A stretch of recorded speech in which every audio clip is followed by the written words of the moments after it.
Hi hello ಎಲ್ರಿಗೂ ನಮಸ್ಕಾರ. ಎಲ್ರು ಹೇಗಿದ್ದೀರಾ? ಎಲ್ರು ಚೆನ್ನಾಗಿದ್ದೀರಾ ಅನ್ಕೊಂಡಿದ್ದೀನಿ. ಮಳೆಗಾಲ ಬಂದಿದೆ, ಹಾಗಾಗಿ ಸ್ವಲ್ಪ ನೀರೆಲ್ಲ ಚೇಂಜ್ ಆಗುತ್ತೆ. ನೀರ್ ಬಿಸಿ ಮಾಡ್ಬಿಟ್ಟು ಆರ್ಸಿ ಕುಡೀರಿ ಅಂತ ನಾನು ನಿಮ್ಮಲ್ಲಿ ಮನವಿ ಮಾಡ್ಕೊಳ್ತೇನೆ. ಇದೇ ಮೊದಲು ಬರೀ ಯಾರೆಲ್ಲ ನಾನು ಯೂಟ್ಯೂಬ್ ಚಾನಲ್ ನೋಡ್ತಿದ್ದೀರಾ ದಯವಿಟ್ಟು ಶೇರ್ ಮಾಡಿ ವಿಡಿಯೋನ, ಸಬ್ಸ್ಕ್ರೈಬ್ ಮಾಡ್ಕೊಳ್ಳಿ, ವಿಡಿಯೋನ ಲೈಕ್ ಮಾಡಿ ವಿಡಿಯೋನ ಅಂತ ನಾನು ನಿಮ್ಮಲ್ಲಿ ಮನವಿ ಮಾಡ್ಕೊಳ್ತಾ ನನ್ನ ಫ್ರೆಂಡ್ ಬಗ್ಗೆ ಹೇಳಕ್ ಬಂದಿದ್ದೀನಿ. ನನ್ನ ಫ್ರೆಂಡ್ ಒಬ್ರು ಮಲ್ಟಿ ಸ್ಪೆಷಾಲಿಟಿ ಹಾಸ್ಪಿಟಲ್ ಅಲ್ಲಿ ಕೆಲಸ ಮಾಡ್ತಾರೆ. ಒಂದು ಪೇಷಂಟ್ ಆಕ್ಸಿಡೆಂಟ್ ಆಗಿತ್ತು. ಆಕ್ಸಿಡೆಂಟ್ ಆಗಿದಾಗ ಅವ್ರು ಕೆಲಸ ಮಾಡೋ ಹಾಸ್ಪಿಟಲ್ಗೆ ಪೇಷಂಟ್ ಶಿಫ್ಟ್ ಮಾಡಬೇಕು ಅಂತ ನಾನು ಅವ್ರಿಗೆ ಫೋನ್ ಮಾಡಿದೆ. ಅವ್ರು ಫೋನ್ ತೆಗಿಲಿಲ್ಲ. 2 ಸರಿ ಫೋನ್ ಮಾಡಿದೆ, 3 ಸರಿ ಫೋನ್ ಮಾಡಿದೆ, ಫೋನ್ ತೆಗಿಲಿಲ್ಲ ಅವರು. ಸರಿ ಏನ್ ಮಾಡಕ್ಕಾಗುತ್ತೆ, ಬೇರೆಯವ್ರ ಕಾಂಟ್ಯಾಕ್ಟ್ ಇಂದ ಪೇಷಂಟ್ ಅಲ್ಲೇ ಶಿಫ್ಟ್ ಮಾಡಿದ್ವಿ, ಟ್ರೀಟ್ಮೆಂಟ್ ಕೊಡಿಸಿದ್ವಿ, ಪೇಷಂಟ್ ಜೀವನ ಉಳಿತು. ಆ ಫ್ರೆಂಡ್ ನನ್ನ ಫೋನ್ ಆಮೇಲಾದ್ರೂ ಮಾತಾಡ್ತಾರೆ ಅಂತ ಅನ್ಕೊಂಡೆ, ಮಾತಾಡ್ಲಿಲ್ಲ. ಆಮೇಲಾದ್ರೂ ರೆಸ್ಪಾನ್ಸ್ ಮಾಡ್ಲಿಲ್ಲ. ಹೋಗ್ಲಿ ನಾವ್ ಯಾಕೆ ಅಂತ ಹೇಳ್ಬಿಟ್ಟು ಸುಮ್ನೆ ಆದೆ. ತಿರ್ಗಾ ಹಂಗ ಸ್ವಲ್ಪ ದಿನ ಹೋದ್ಮೇಲೆ ಅವ್ರು ನನಗೆ ಕಾಲ್ ಮಾಡಿದ್ದಾರೆ. ನಾನು ರಿವೆಂಜ್ ಇಳಿಬೋದಿತ್ತಲ್ಲ, ಪದೇ ಪದೇ ಕಾಲ್ ಮಾಡಿದ್ದಾರೆ. ಒಂದ್ 2, 3, 4 ಸರಿ ಕಾಲ್ ಮಾಡಿದ್ದಾರೆ. ನನಗೆ ಅನ್ಕೊಂಡೆ ನಾನು ಪೇಷಂಟ್ ಇರ್ಬೋದು ಅವ್ರದ್ದು. ಅದು ಹಾರ್ಟ್ ಪೇಷಂಟ್ ಲೇಟ್ ಮಾಡಿದ್ರೆ ನಮಗೂ ಪಾಪ ಹತ್ತುತ್ತೆ. ಅವ್ರ ಜೊತೆ ರಿವೆಂಜ್ ಮಾಡ್ಬೋದು. ಪಾಪ ಪೇಷಂಟ್ ಯಾರನ್ನ ಇದ್ರೆ, ಬೇರೆಯವ್ರು ಇದ್ರೆ ಹೇಗೆ ಅಂತ ಹೇಳ್ಬಿಟ್ಟು ಸರಿ ಅಂತ ಫೋನ್ ಅವ್ರದ್ದು ರಿಸೀವ್ ಮಾಡಿದೆ. ಅಣ್ಣ ಒಂದ್ ಪೇಷಂಟ್ ಬಂದಿದೆ, ಹಾರ್ಟ್ ಪ್ರಾಬ್ಲಮ್ ನೋಡಿ ಸ್ವಲ್ಪ ಅಂತಾರೆ. ಒಬ್ರಿಗೊಬ್ರು ಕೋಆಪರೇಟ್ ಮಾಡೋದಂದ್ರೆ ಹೇಗೆ? ನಾನು ಅವತ್ತು 2, 3, 4 ಸರಿ ಫೋನ್ ಮಾಡಿದೆ. ನನ್ನ ಫೋನಿಗೆ ಇವರು ರೆಸ್ಪಾನ್ಸ್ ಮಾಡಲಿಲ್ಲ, ಕಿಮ್ಮತ್ತು ಕೊಡ್ಲಿಲ್ಲ. ತಿರ್ಗಾ ಅವ್ರ ಫೋನ್ ಮೇಲೆ ಫೋನ್ ಮಾಡ್ತಾರೆ. ಬಟ್ ನಾನು ಅವ್ರ ತರ ಮಾಡ್ಲಿಲ್ಲ. ಅವ್ರ ಫೋನ್ ರಿಸೀವ್ ಮಾಡದೆ ಹೇಳಿದ್ರು, ಈ ತರ ಒಂದು ಪೇಷಂಟ್ ಹಾರ್ಟ್ ಅಟ್ಯಾಕ್ ಆಗಿದೆ, ಹಾಸ್ಪಿಟಲ್ ಅಲ್ಲಿ ಅಡ್ಮಿಟ್ ಆಗಿದ್ದಾರೆ ನೋಡಿ ಅಂತ. ತಿರ್ಗಾ ನಾನು ಸರಿ ಅಂತ ಹೇಳ್ಬಿಟ್ಟು ಪೇಷಂಟ್ ಕಾಂಟ್ಯಾಕ್ಟ್ ನಂಬರ್ ತಗೊಂಡು ಪೇಷಂಟ್ ಮೀಟ್ ಆದೆ. ಏನು ಭಯ ಪಡಬೇಡಿ, ಅಷ್ಟೊಂದೇನು ದೊಡ್ಡ ತೊಂದರೆ ಇಲ್ಲ ಅಂತ ಹೇಳ್ಬಿಟ್ಟು ಪೇಷಂಟ್ಗೆ ಧೈರ್ಯ ಕೊಟ್ಟು ಏನೆಲ್ಲ ಪ್ರೊಸೀಜರ್ ಇರ್ತದೆ ಎಲ್ಲ ಹೇಳಿದೆ, ಎಕ್ಸ್ಪ್ಲೇನ್ ಮಾಡ್ಬಿಟ್ಟು. ಸೊ ನೀವು ಕೂಡ ಈ ತರ ಯಾರಿಗೂ ರಿವೆಂಜ್ಗೆ ಇಳಿಯಾಕ್ ಹೋಗ್ಬೇಡಿ. ಫೋನ್ ಆದಷ್ಟು ರಿಸೀವ್ ಮಾಡಿ. ಪದೇ ಪದೇ ಫೋನ್ ಬಂದ್ರೆ ಅದು ಮನೆಯಿಂದನೇ ಆಗ್ಲಿ, ಫ್ರೆಂಡ್ಸ್ದೇ ಆಗ್ಲಿ, ಅಥವಾ ಹೊಸ ನಂಬರೇ ಆಗ್ಲಿ, ಅವ್ರು ತೆಗ್ದಿಲ್ಲ ಅಂತ ನಾವು ತೆಗ್ದಿಲ್ಲ ಅಂದ್ರೆ ಅನಾಹುತಗಳು ಇದ್ರೂ ಇರಬಹುದು, ತಪ್ಪಿಸ್ಬೋದಲ್ವಾ ನಾವು.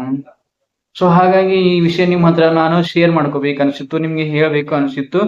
ಈ ತರ ಮಾಡಬಾರ್ದು. ನಾನೇ ಆಗ್ಲಿ, ಅವರೇ ಆಗ್ಲಿ, ಯಾರೇ ಆಗ್ಲಿ ಪದೇ ಪದೇ ಫೋನ್ ಹಚ್ಚಿದ್ರೆ, ಎಂತ ಅವರು ಬಡವರೇ ಆಗಿರ್ಲಿ, ಶ್ರೀಮಂತ ಯಾರೇ ಆಗಿರ್ಲಿ, ಫೋನ್ ತೆಗೆದು ಏನು ವಿಷಯ ಅಂತ ಕೇಳ್ಕೋಬೇಕು. ಯಾಕಂದ್ರೆ ಒಂದು ಕಡ್ಡಿ ಕೂಡ ಒಂದ್ ಕೆಲ್ಸಕ್ಕೆ ಬರ್ತದೆ ಅಂತಾರೆ. ಹಾಗಾಗಿ ಒಂದು ಕಟ್ಟ ಕಡೆಯ ವ್ಯಕ್ತಿ ಕೂಡ ಒಂದಿಲ್ಲ ಒಂದ್ ಕೆಲಸಕ್ಕೆ ದೊಡ್ಡ ವ್ಯಕ್ತಿ ಕೂಡ ಫೋನ್ ಮಾಡುವಂತ ಪರಿಸ್ಥಿತಿ ಬರಬಹುದು.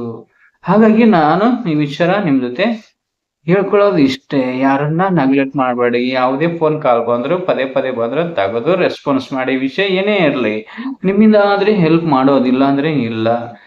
ಅದೇ ಎಂತ ವಿಷಯ ಇದ್ರೂ ಕೂಡ ತಿಳ್ಕೊಬೇಕಲ್ವ ಮೊದ್ಲು ನಾವು. ನನ್ನ ಫೋನ್ಗೆ ಅವ್ರ ರೆಸ್ಪಾನ್ಸ್ ಇದುವರೆಗೂ ಯಾಕೆ ಫೋನ್ ಮಾಡಿದ್ರಿ ಅವತ್ತು ಕೇಳಿಲ್ಲ ಅವರು. ಅವ್ರ ವಿಷಯ ಅಷ್ಟು ಹೇಳಿದ್ರು, ಸರಿ ಹಂಗೆ ಹಿಂಗೆ ಅಂತ ಹೇಳ್ಬಿಟ್ಟು ಫೋನ್ ಇಟ್ರು. ಬಟ್ ನಾವು ಆ ತರ ಆಗಕ್ಕಾಗುತ್ತಾ? ಅದು ಆಕ್ಸಿಡೆಂಟ್ ಆಗಿರೋ ಪೇಷಂಟ್ ಸ್ವಲ್ಪ ಲೇಟ್ ಆದ್ರೂ ಪರವಾಗಿಲ್ಲ, ಟ್ರೀಟ್ಮೆಂಟ್ ತಗೋಬಹುದು. ಆದ್ರೆ ಅವ್ರು ಫೋನ್ ಮಾಡಿದಾಗ ಇಲ್ಲಿ ಹಾರ್ಟ್ ಪೇಷಂಟ್ ಇತ್ತು, ನಾನು ಫೋನ್ ರಿಸೀವ್ ಮಾಡದೆ ನೆಗ್ಲೆಕ್ಟ್ ಮಾಡಿದ್ರೆ ಕಷ್ಟ ಅಲ್ವಾ ಹಾರ್ಟ್ ಪೇಷಂಟ್. ಸೊ ನಾನು ಅವ್ರ ತರ ಮಾಡ್ಲಿಲ್ಲ. ಫೋನ್ ರಿಸೀವ್ ಮಾಡ್ಬಿಟ್ಟು ಹೇಳಿದ್ನಲ್ಲ, ಪೇಷಂಟ್ಗೆಲ್ಲ ಡೀಟೇಲ್ಸ್ ಹೇಳಿದೆ, ಧೈರ್ಯ ಕೊಟ್ಟೆ. ಅವರು ಡಿಸ್ಚಾರ್ಜ್ ಆಗು ಕೂಡ ಹಾರ್ಟ್ ಪೇಷಂಟ್ ಆರಾಮಾಗೂ ಇದ್ದಾರೆ. ನಮ್ಗೆ ಇನ್ನೊಬ್ಬರಿಂದ ತೃಪ್ತಿ, ಇನ್ನೊಬ್ಬರ ಒಂದು ಹೊಗಳಿಕೆ ತೆಗಳಿಕೆ ನಮ್ಗೆ ಇಂಪಾರ್ಟೆಂಟ್ ಆಗಲ್ಲ. ನಮ್ಮ ಆತ್ಮಸಾಕ್ಷಿ ನಾವು ಮಾಡೋ ಕೆಲಸ ಸರಿ ಅನಿಸ್ಬೇಕು. ಅವಾಗ ನಮ್ಮ ಆತ್ಮಕ್ಕೆ ತೃಪ್ತಿ ಆದ್ರೆ ಸಾಕು ಅಲ್ವಾ. ಬೇರೆಯವ್ರ ವಿಷಯ, ಬೇರೆಯವ್ರ ಹೊಗಳಿಕೆ, ಬೇರೆಯವ್ರ ತೆಗಳಿಕೆ ನೀವು ತಲೆಯೆಲ್ಲ ಹಾಕೋಬಾರ್ದು. ನನ್ನ ಈ ಚಾನೆಲ್ನ ಉದ್ದೇಶ ಸಾಮಾಜಿಕ ಒಳಿತಿಗೆ ಮತ್ತು ಆರೋಗ್ಯಕರ ಸಮಾಜಕ್ಕಾಗಿ. ದಯವಿಟ್ಟು ಶೇರ್ ಮಾಡ್ಕೊಳ್ಳಿ ವಿಡಿಯೋಗಳೆಲ್ಲ. ನಾನು ಹಾರ್ಟ್ ಬಗ್ಗೆ, ಎಸ್ಪೆಷಲಿ ಇಸಿಜಿ ಬಗ್ಗೆ, ಎಕೋ ಬಗ್ಗೆ ಎಲ್ಲಾನು ಸಾಮಾಜಿಕ ಒಂದು ಕಳಕಳಿ ಬಗ್ಗೆ ವಿಡಿಯೋಗಳು ಮಾಡ್ತಿರ್ತೀನಿ. ದಯವಿಟ್ಟು ಎಲ್ಲ ವಿಡಿಯೋಗಳು ನೋಡಿ, ಶೇರ್ ಮಾಡಿ.